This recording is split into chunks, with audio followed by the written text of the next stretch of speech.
So just to say, Michael's come across from the FOMS. Yes, there's a few other FOMS people here as well. Yeah, and really wanted to say thank you for you guys coming over. It's one of the things we wanted to achieve with this get together, so that we kind of build a bridge between the two organizations. So over to Michael. So the FOMS working group is much further upstream relative to some of the discussions that we've seen here today.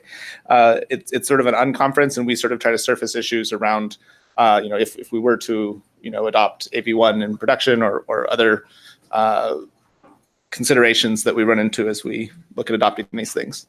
The workshop is sort of organized in sort of an unconference style.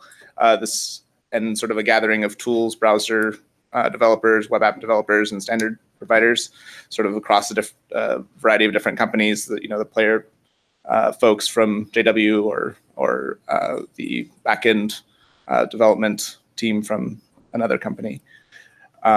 We sort of set up discussion groups around introducing a topic, having a note taker, building towards actionable items around the challenges that we're facing in sort of as open media developers.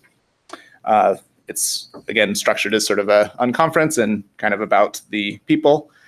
We have each go around, each person sort of introduces their areas of concern.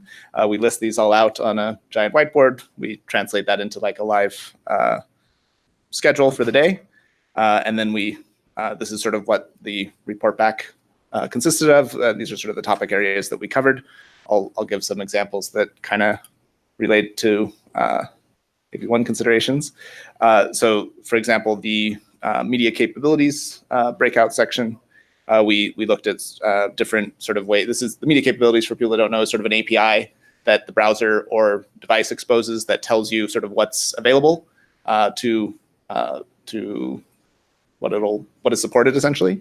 And so some of the issues that folks have been running into is they've tried to incorporate AV1 into their bitrate ladders. So say you've already got a lot of H.264 content encoded, you may use that as the low end and then have AV1 encodes at the high end. So you'll have a bitrate ladder that mixes codecs.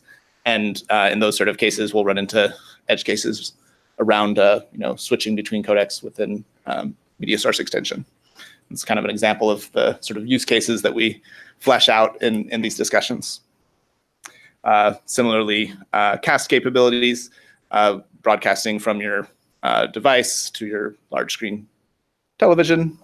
Similarly, listing different properties of the surface that we're targeting, and sort of working through the issues of rolling these things out.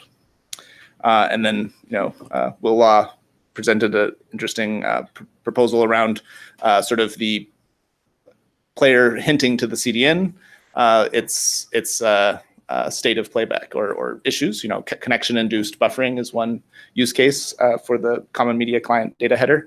And these, again, are sort of kinds of conversations that can take place where you have the folks that are working on the CDN as well as the folks that are working on common players in the same context, and sort of figuring out how we can work better together and inform in this case, the CDN that the player is experiencing a buffer, a connection-induced buffer, and then have it, the CDN can, react appropriately.